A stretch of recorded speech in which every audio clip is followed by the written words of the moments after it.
Assalamualaikum warahmatullahi wabarakatuh. Halo semuanya, perkenalkan saya Naurosna Akila.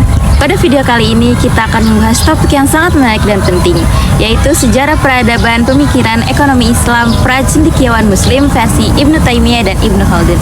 Nah, tanpa berlama-lama lagi, mari kita mulai pembahasannya.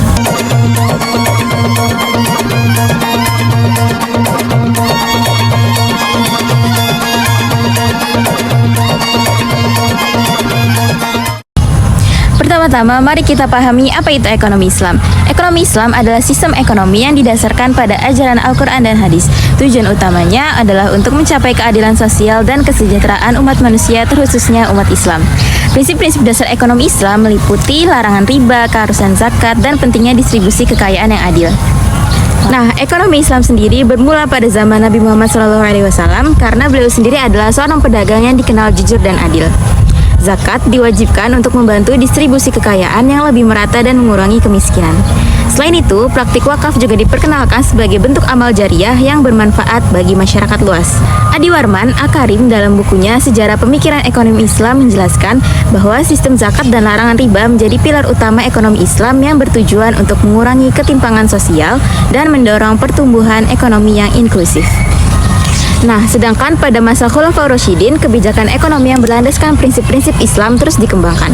Khalifah Abu Bakar, Umar, Utsman, dan Ali masing-masing memberikan kontribusi penting dalam pengelolaan ekonomi umat Islam. Nah, salah satu inovasi besar adalah pendirian Baitul Mal, sebuah lembaga keuangan negara yang bertugas mengelola harta umat dan memastikan distribusi yang adil. Nah, pada era Bani Umayyah dan Bani Abbasiyah, transformasi ekonomi semakin berkembang. Sistem pertanian dan perdagangan mengalami kemajuan yang sangat pesat.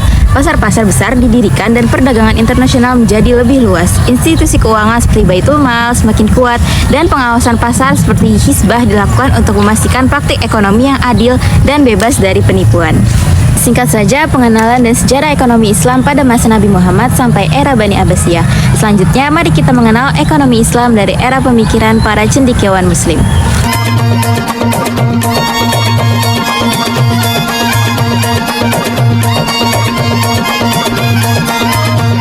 Pertama, ayo kita mengenal Ibnu Taimiyah terlebih dahulu.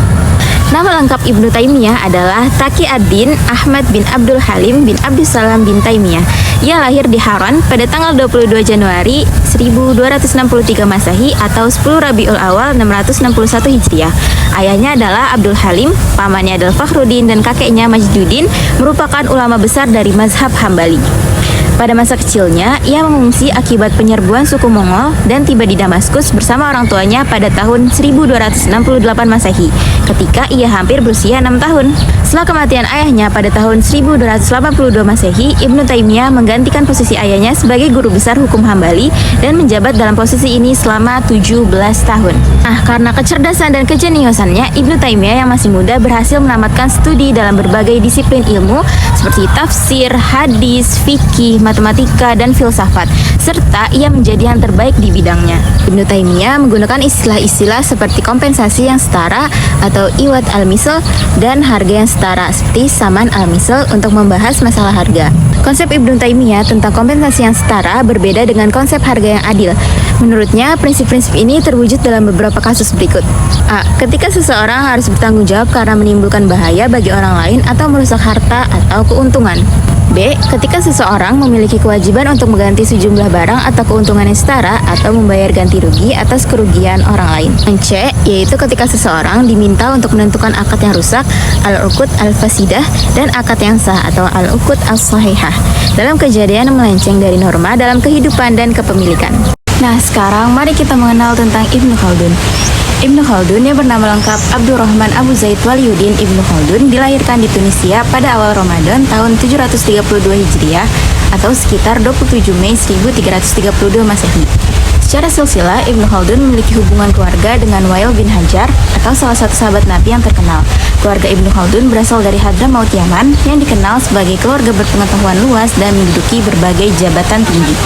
Nah, seperti yang umum pada masa itu, Ibnu Khaldun belajar dari ayahnya sendiri dan kemudian dari ulama terkemuka seperti Abu Abdillah Muhammad bin Al-Arabi dan ulama-ulama lainnya. Dia mempelajari berbagai ilmu pengetahuan termasuk tata bahasa Arab, hadis, fikih, teologi, logika, ilmu alam, matematika, dan juga astronomi. Nah, karya terbesar Ibnu Khaldun sendiri adalah Al-Ibar atau Sejarah Dunia, terdiri dari 3 buku yang terbagi menjadi 7 volume. Nah, karya ini merupakan sejarah umum tentang berbagai bangsa seperti Arab, Yahudi, Yunani, Romawi, Bizantium, Persia, dan lainnya, yang juga memasukkan pertimbangan filosofis, sosiologis, etis, dan ekonomis. Dalam pemikiran ekonominya, Ibnu Khaldun menegaskan bahwa kekayaan suatu negara tidak ditentukan oleh banyaknya uang yang beredar di masyarakat, melainkan oleh tingkat produksi dan neraca pembayaran yang positif. Baginya, sektor produksi itu menjadi motor utama pembangunan ekonomi dengan meningkatkan pendapatan pekerja dan menimbulkan permintaan atas faktor produksi lainnya. Ibnu Khaldun juga menyarankan penggunaan standar emas atau perak untuk nilai uang dan perlunya stabilitas harga. Oke, cukup sekian video kali ini tentang sejarah peradaban pemikiran ekonomi Islam pracendekiawan Muslim versi Ibnu Taimiyah dan Ibnu Khaldun. Semoga video ini dapat bermanfaat dan selamat bertemu di video selanjutnya. Assalamualaikum warahmatullahi wabarakatuh.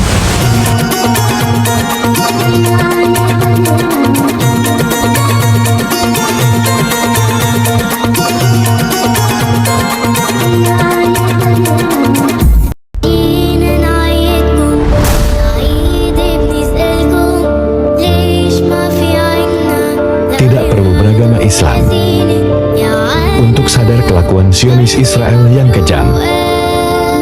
Hanya perlu memiliki hati manusia untuk memperjuangkan kebebasan Palestina.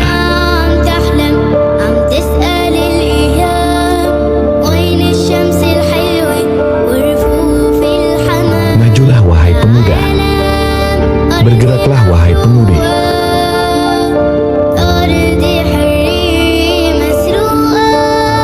Dia bukan lagi emas, dia melambang terhempas.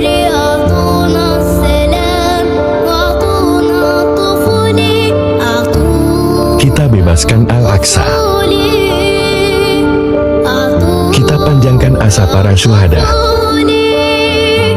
Kita lanjutkan perjuangan untuk tanah Gaza. Kita adalah pendekar Laskar Indonesia.